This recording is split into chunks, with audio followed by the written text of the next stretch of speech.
하나님의 말씀은 마태복음 10장입니다. 마태복음 10장입니다. 예수께서 그의 12 제자를 부르사 더러운 귀신을 쫓아내며 모든 병과 모든 약한 것을 고치는 권능을 주시니라. 12 사도의 이름은 이러하니 베드로라 하는 시몬을 비롯하여 그의 형제 안드레와 세베대의 아들 야고보와 그의 형제 요한, 빌립과 바돌로메, 도마와 세리마테, 알페오의 아들 야고보와 다데오, 가나나인 시몬 및 가룟 유다 곧 예수를 판 자라. 예수께서 이 12를 내보내시며 명하여 이르시되 이방인의 길로도 가지 말고 사마리아인의 고을에도 들어가지 말고 오히려 이스라엘 집에 잃어버린 양에게로 가라. 가면서 전파에 말하되 천국이 가까이 왔다 하고 병든 자를 고치며 죽은 자를 살리며 나병 환자를 깨끗하게 하며 귀신을 쫓아내되 너희가 거저 받았으니 거저 주라. 너희 전대에 금이나 은이나 동을 가지지 말고 여행을 위하여 배낭이나 두벌 옷이나 신이나 지팡이를 가지지 말라. 이는 일꾼이 자기의 먹을 것 받는 것이 마땅함이라. 어떤 성이나 마을에 들어가든지 그 중에 합당한 자를 찾아내어 너희가 떠나기까지 거기서 머물라. 또 그 집에 들어가면서 평안하기를 빌라. 그 집이 이에 합당하면 너희 빈 평안이 거기 임할 것이요 만일 합당하지 아니하면 그 평안이 너희에게 돌아올 것이니라. 누구든지 너희를 영접하지도 아니하고 너희 말을 듣지도 아니하거든 그 집이나 성에서 나가 너희 발에 먼지를 떨어버리라.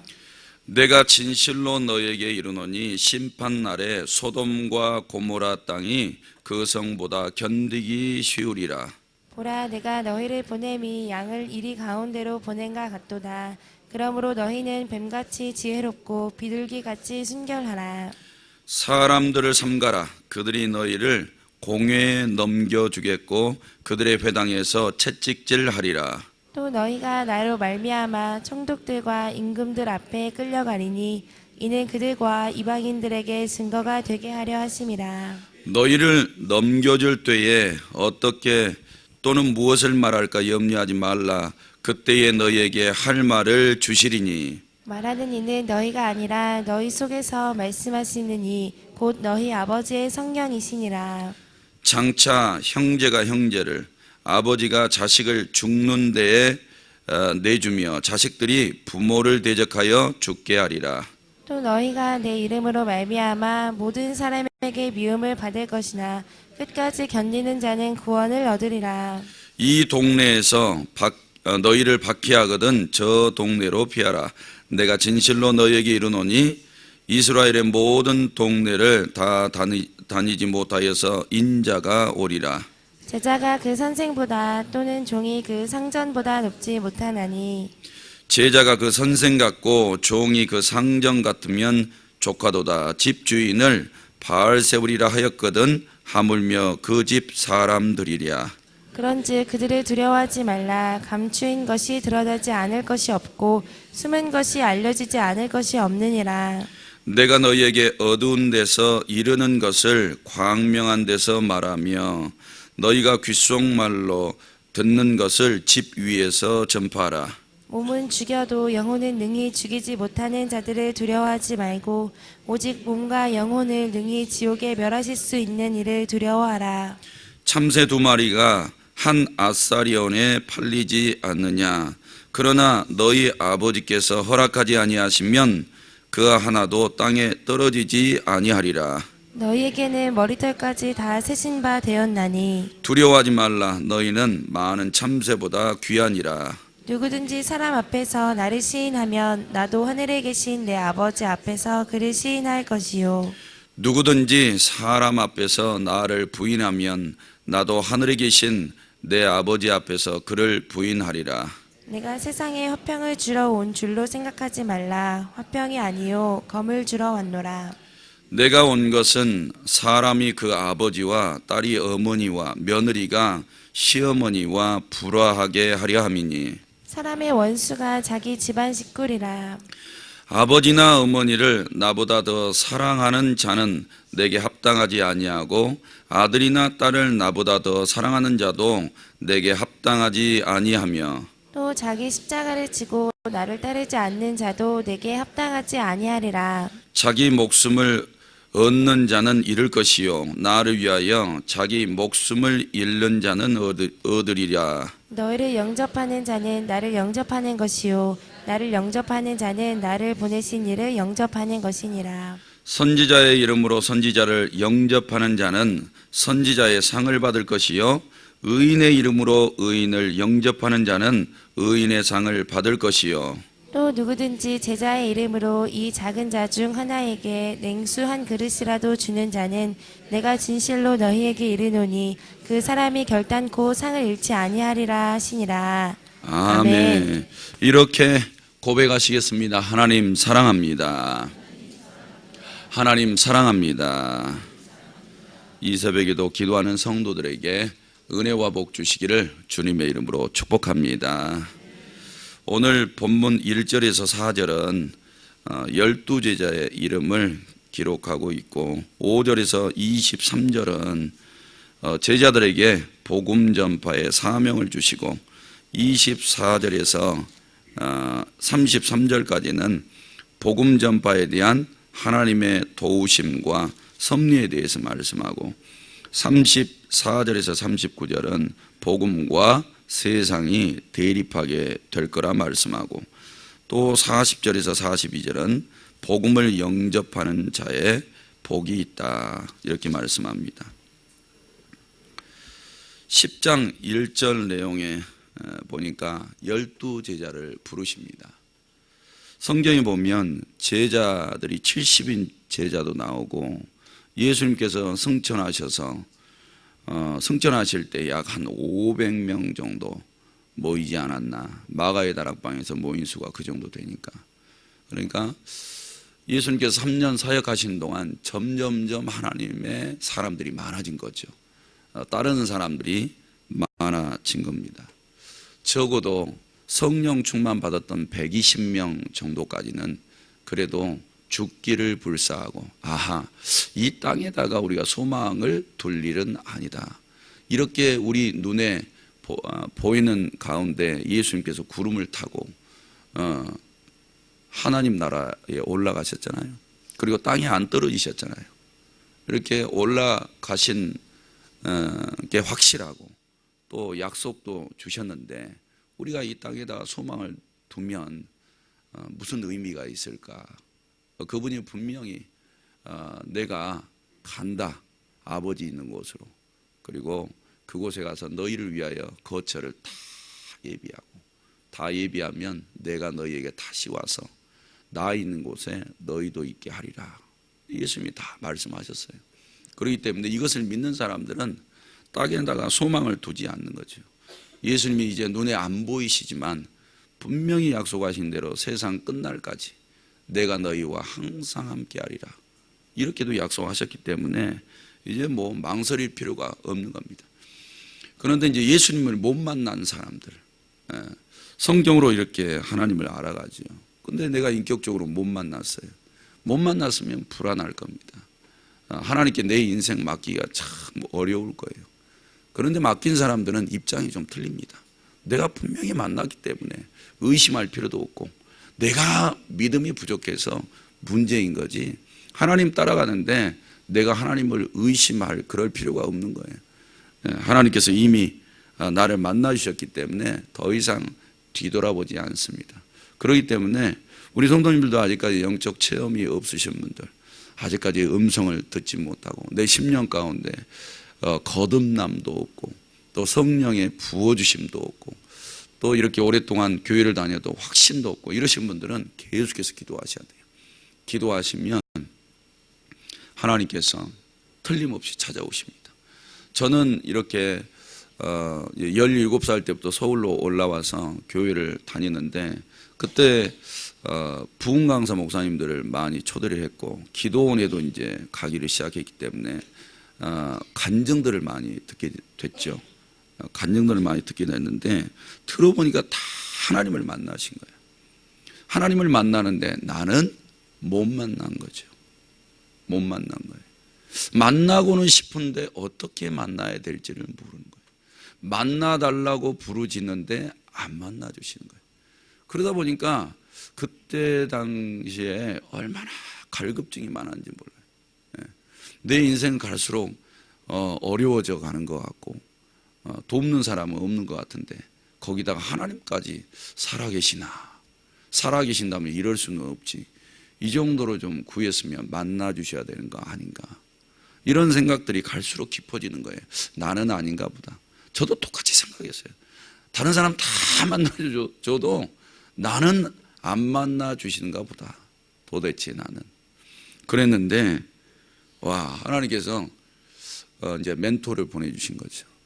제가 안 만나주시면 신학을 안 할 것 같으니까 나는 영안이 어두워서 하나님 영안의 귀도 어둡고 눈도 어두워서 하나님을 듣지도 못하고 보지도 못하고 깨닫지도 못하고 내 심령 가운데 내 삶에 들어와 계셔도 알지를 못하니까 사람 한 사람을 직접 보내주셔서 그분에게 내 모습을 한 달 사이에 2번이나 보여주셔서 저를 찾아오게 하신 거예요.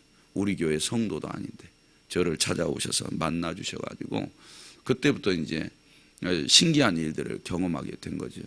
그때가 22살, 23살 간 못 돼서입니다. 이렇게 한 17살 때부터 이제 기도를 조금씩 교회 다니면서 훈련받기를 시작했고, 기도 방법을 가르쳐 준 건 아니지만 하여튼 주여 삼창은 주구장창 해야 된다는 것은 확실히 알고 있었기 때문에 엄청나게 주여 삼창을 많이 했던 것 같아요. 그렇게 기도를 드렸는데 그 세월이 약 한 5년 정도 되니까 하나님께서 저를 만나 주셨던 것 같아요. 저희 담임 목사님은 한 2년 정도 교회에서 자면서 기도를 했는데, 새벽 기도로 생활을 했는데 만나 주셨다 그러잖아요. 아직 그 기간이 안 되셨거나 그 기간이 넘으셨어도 10년이 되셨어도 하나님은 살아계시니까 만나달라고 하면 만나 주실 줄로 믿습니다. 오늘 12제자 예수님을 직접 만났죠. 그리고 부르셨어요. 근데 이제 우리하고 좀 반응들이 틀립니다. 즉각 반응을 했단 말이에요. 즉각 반응. 그래서 곧 버려두고, 그게 생업이든지 가족이든지 다 버려두고 즉각 따랐어요. 이런 사람이 12사람이란 말입니다. 근데 그들을 불러 모아놓고 능력을 주시죠. 1절에 보니까 모든 병과 모든 약한 것을 고치는 권능을 줬다. 1번은 더러운 귀신을 쫓아내며, 이렇게 말씀하셨어요. 여기에 의미가 있는 겁니다. 예를 들어서 예수님의 제자들 중에 6명이 어부 출신이라고 말씀을 드렸습니다. 어제 말씀해 보면 마태는 세리이고요. 그러니까 세상의 눈에 볼 때는 천한 사람들이죠. 가장 3D 업종에서 종사하고 서민들 중에서도 좀 무시당하고, 저런 사람들을 주의 종으로 세우면 누가 존경해? 요럴 만한 사람들, 좀 값어치 없어 보이는 사람들, 이 사람들을 예수님께서 불렀는데, 이 사람들이 참 의미가 있었던 것은 예수님을 따라갔다는 것에 의미가 있었고, 두 번째는 이렇게 특별한 게 없지만, 별 볼 일이 없지만 주님께서 주시는 권능을 받으니까 사람이 소위 말해 180% 바뀐 거예요. 180%. 서기관 바리새인들에게서 귀신 쫓는 능력 안 나타나잖아요. 이런 얘기 들으신 적 없잖아요. 안 나타나요. 병자들 치유하는 내용도 안 나타납니다. 약한 자 고치는 내용 안 나타나요. 그런데 이렇게 별 볼 일 없는 사람들이 주님 따라가면서 이 예수 그리스도의 이름의 능력을 의지해서 나아가, 은과 금은 내게 없지만 내게 있는 것으로 네게 주더니 나사렛 예수 그리스도의 이름으로 일어나 걸으라. 할렐루야. 그랬더니 벌떡 일어나요. 완전히 바뀌었잖아요. 완전히 어부가 능력의 사람으로 바뀌어버려요. 그리고 말은 얼마나 잘하는데요. 말은 얼마나 잘하는지, 우리는 아마 여기서 웅변을 배우신 분들 혹 있을지 모르겠지만 강사도 있을 수 있고 어디 영업도 많이 하신 분들 있을 거예요. 말 잘하실 거예요. 그런데 한 사람도 주께로 인도하지 못할지 몰라요. 이거는 능력의 문제예요. 능력. 근데 베드로가 나가서 말을 하니까 수천의 사람들이 예수께로 돌아와 버리잖아요. 이렇게 어부가 수많은 사람들 앞에서 능력 있는 발언을 하고 사람들의 마음에 지각 변동이 생기고 예수 앞에 돌아와 버려요. 이런 일이 절대 쉽지 않습니다. 하찮은 사람들이. 그런데 능력 받으니까 다르더라. 믿음도 달라지고 마음도 달라지고 말도 달라지고 하나님을 향한 지식도 달라지고 강함과 담대함도 틀리고 완전히 달라지더라. 능력 받으니까. 그래서 성도 여러분, 우리도 능력 받을 때 변화가 일어나게 될 줄로 믿습니다. 아무리 지식이 많아도 능력 없으면 쓸모가 있겠습니까? 성경적으로 볼 때. 그러니까 도전 받으시고 하나님께서 주시는 이 권능, 이것을 힘입어 나아가 그리스도인으로서의 사명 감당하셔야 될 줄로 믿습니다. 그 다음에 이제 5절에서 23절 말씀에 보면 제자들을 복음 전파의 사명을 주어서 파송을 하시죠. 6절에 보니까 오히려 이스라엘 집의 어린 양에게로 가라, 이렇게 파송을 하셔요. 우리는 이방인들에게 가지 말고 유대인들에게로 가라. 그들 잃어버렸으니까 그들 먼저 찾아야 되겠다. 그러면 명령하신 대로 가면 되는 거예요. 바울에게는 야, 너는 이방인들한테로 가라. 이방인들을 위한 전도자로 내가 너를 불렀다, 세웠다. 그러면 이제 가면 되는 거예요. 하나님께서 부르신 대로 가서 그게 가정이든지 그게 일가 친척이든지 그게 이웃 사촌이든지 모르는 사람이든지 그냥 가라 그러시면 명령에 순종만 하시면 돼요. 그러니까 우리는 가릴 게 없어요. 가릴 게. 우리가 사람 가려버리면 그러면 우리가 저 자신도요. 저 김충근 저 사람한테는 절대 전도하면 안 돼. 마음에 안 들어 그냥. 누가 이렇게 해서 나한테 전도를 안 해주면 어떻게 되는 거예요? 근데 하나님께서 가라. 네 마음에 안 들어도 가라. 그러면 그 명령을 따라야 되는 거죠. 그런데 이 제자들은 가라 하는 대로 가는 거예요. 그리고 가면서 첫 번째로 7절에 보니까 천국이 가까웠다고 전해라. 가까웠다고 전해라. 근데 천국이 이미 임하셨잖아요. 천국의 왕이신 주님이 직접 오셨으니까 하나님의 나라가 지금 이 땅 위에 부분적으로 이루어져 있다고요. 그래서 천국이 가까웠다 그랬어요. 가까이 왔어요. 가까이 왔는데 이제 예수 그리스도를 영접하면 너희의 심령에도 하나님의 나라가 임하는 거예요. 성도 여러분, 이것을 믿으시기를 바랍니다. 예수 그리스도가 계시는데 내 안에 천국이 없다? 그건 잘못된 거예요. 천국의 주인이 내 안에 계시잖아요. 그럼 천국이 있는 거예요. 그리고 우리가 복음을 전할 때 예수 그리스도를 구원자로 영접하면 그 사람 심령에 임하시는 거예요. 하나님의 나라가 가까이 온 게 아니라 이제 그 안에 임하셔서 성령을 통해 의와 평강과 희락을 주신다고요. 그러니까 사람들에게 천국이 가까이 왔고 그 천국이 그들의 심령 속에도 임하시게 해야 되는 것입니다. 그래서 천국 복음을 전하라 했고 가면서 이제 8절에 보니까 병든 자 고쳐달라 그랬죠. 그래서 죽은 자도 살리고 나병 환자도 깨끗게 하고 그 다음에 귀신 쫓아내라. 너희 이거 거저받았다? 그러니까 거저줘라. 돈 받을 생각하지 말고 생색낼 생각하지 말고 거저줘라. 이렇게 이야기를 해요. 근데 분명히 전도할 때 이렇게 하라 그랬거든요. 근데 지금 시대에 이렇게 하면 뭐라 그래요? 2단, 3단이라 그럽니다. 나는 이해가 안 가요. 아마 저도 우리 교회 안 왔으면 이해를 이렇게 못했을 거예요. 분명히 성경에는 기록되어 있거든요. 근데 요즘 시대에는 아니래. 아니라고 말하는 사람이 2단 아니에요? 그 사람이 3단 아니에요? 제가 이것 때문에 막 속에서 우라통이 터져요. 우리 교회에 대해서 영적인 사역, 우리가 원해서 영적인 사역하는 거예요. 기도하다 보니까 마귀가 기도하는 사람 속에는 불이 붙잖아요. 성령의 불이. 그거 견디지 못해서 드러나서 막 나가려고 그러는데 그럼 우리가 기도해 주잖아요. 그게 무슨 2단이고 3단이에요. 하여튼 나는 지금도 이해가 안 가요. 저도 여기 우리 교회 오지 않았으면 2단이고 막 3단이라 그랬을지 몰라요. 근데 와서 제가 확인해 봤잖아요. 우리 성도들이 제가 기도 훈련집을 어떤 분에게 읽혀봤어요. 그랬더니 귀신이 드러나 버려요. 우리 교회에 이렇게 많이 주님께서 가르쳐 주신 기도문을 가지고 얼마나 기도를 합니까? 귀신이요 구석이 못 있어요. 그냥 드러나 버려요. 그럼 그 사람들 속에 있는 귀신이 나가라고 기도해 줘야죠. 왜?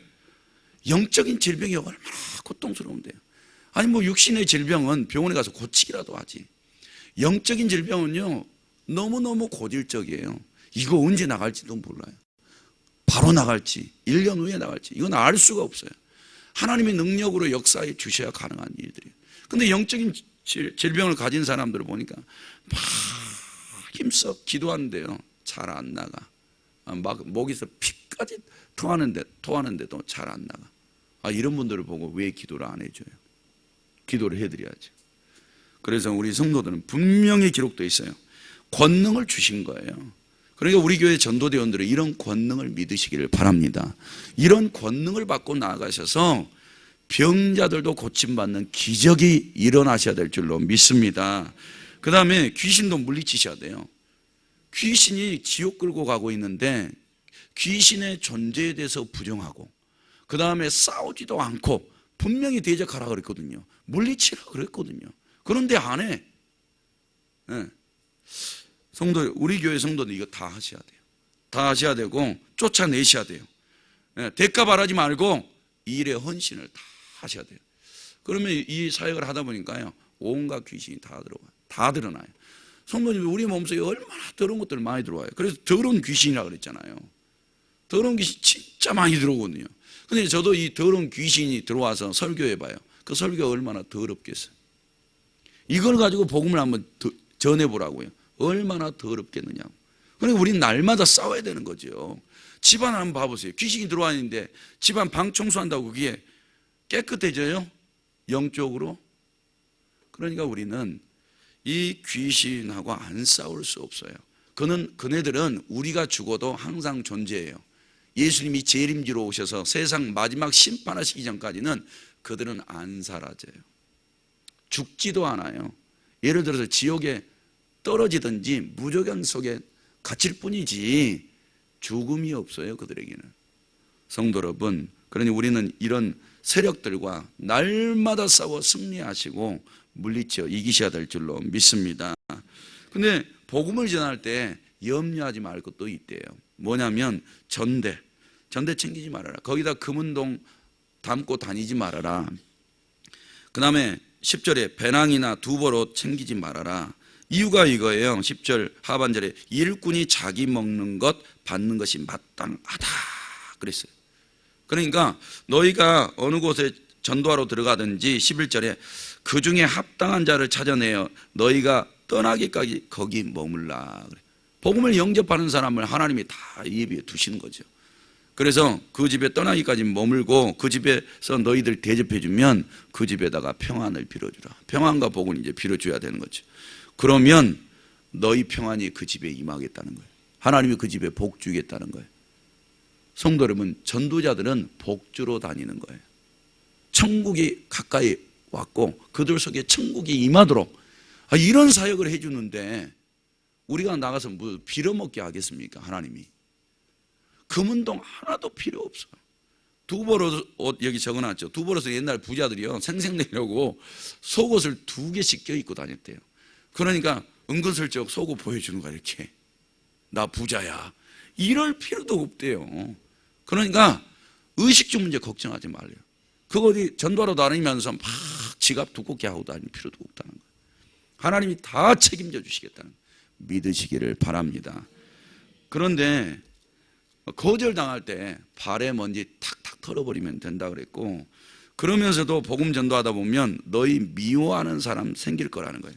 미워하는 사람. 그런데 너희가 어떻게 미움받냐 이렇게 보니까 17절에 공회에 넘겨지기도 하고 회당에서 채찍질 당하기도 하고, 그 다음에 19절에 보니까 18절에 보니까 끌려가기도 하겠대요. 그런데 19절에 염려하지 말아라. 염려하지 말아라. 22절에 보니까 미움을 받을 것이나 끝까지 견디는 자는 뭐를 얻으리라? 구원을 얻겠대요. 그러니까 우리는 복음 전도하러 다니면서 박해를 받죠. 그런데 그때는 피해라. 피하면서 또 다른 동네 가가지고 전도하면 되잖아요. 이렇게 박해와 어려움이 온다는 거예요. 사람들이 이렇게 복음을 영접하지 않은 경우들이 참 많이 있어요. 그래도 걱정하지 말고 우리는 미워한다고 복음 회피하고 살 것이 아니라 끝까지 복음 붙잡고 천국 복음의 사명을 감당하라는 거예요. 그러면서 28절에 몸은 죽여도 영혼은 능히 죽이지 못하는 자들 두려워하지 말고 몸과 영혼을 능히 지옥에 멸하실 수 있는 그분을 두려워하래요. 그러니까 세상 박해나 옥에다가 넘기고 막 채찍질하고 하나도 두려워하지 마. 왜? 내가 허락하지 않고는 너희 목숨 못 걷어가. 29절에 참새 2마리가 한 아사리 원에 팔리지 않냐. 그러나 너희 아버지께서 허락하지 아니하면 그 하나도 땅에 떨어지지 아니하리라 그러십니다. 그럼 우리가 전도하다가 최권능 목사님처럼 그냥 예수 천당, 예수 천당 막 이렇게만 전했잖아요. 얻어 맞을수록 그냥 예수 천당밖에 없었잖아요. 그래도 하나님께서 허락하지 않으면 그 목숨 못 걷어가요. 이걸 믿으세요. 생명은 하나님께 달려있는 줄로 믿습니다. 그리고 예수님께서는 세상에 화평을 주러 온 것이 아니라 34절 검을 주러 왔대요. 그래서 복음이 들어간 집들은 불신 가족들하고 불화가 일어날 거예요. 35절에. 그리고 사람의 원수가 자기 집안 식구리라 36절에 말했어요. 그래도 걱정하지 말라 이렇게 이야기를 합니다. 39절에 자기 목숨을 얻는 자는 잃을 것이요, 그 다음에 나를 위하여 자기 목숨을 잃는 자는 얻으리라. 복음 때문에 설령 가정 속에 큰 불화가 있어서 목숨까지 잃는 상황이 온다 할지라도 걱정하지 마. 너희 생명은 나한테 있어. 내가 붙들고 있으니까 너희 생명은 다 얻는 거예요. 걱정하지 말래요. 그리고 이런 복음 전파자가 가는 곳마다 영접하는 자들에게는 하나님께서 의인의 상을 주겠다 41절에 얘기를 했고, 42절에 결단코 그들이 상을 잃지 않으리라 그랬어요. 복음을 전하는 자나 복음 전하는 자를 영접해서 대접하는 자들 하나도 값 없이 그냥 돌아가는 것이 아니라 풍성한 은혜와 복으로 채워주시겠다는 거예요. 성도 여러분, 오늘 또 전도하는 날입니다. 전도할 때 우리가 하나님의 능력을 의지하면 하나님의 능력의 열매들이 우리의 삶에 일어나게 될 줄로 믿습니다. 하나님 아버지, 오늘 또 감사의 물, 일천번제의 물 제목 드렸습니다. 우리 하나님 받으시고 우리 안에 능력을 부어주시기를 원합니다. 의미 없고 별 볼 일 없는 저희들이지만 하나님의 능력을 허락하여 주시면 세상이 두려워 떨 만큼 하나님 능력의 사명들을 감당하게 될 줄로 믿습니다. 우리를 하나님 나라의 일꾼들로 사용하여 주옵소서. 가난과 고난을 벗어나게 해주셔서 부유한 중에 주의 사명을 감당케 하여 주옵소서. 하나님, 이 새벽에도 담임 목사님 기도하고 계실 터인데 그 입술의 모든 기도에 열매를 풍성히 주셔서 사랑하는 교회가 크게 풍성장해 가도록 은총을 베풀어 주옵소서. 예수님의 이름으로 기도드립니다. 아멘. 오늘도 말씀 생각하시면서 기도하시기 바랍니다.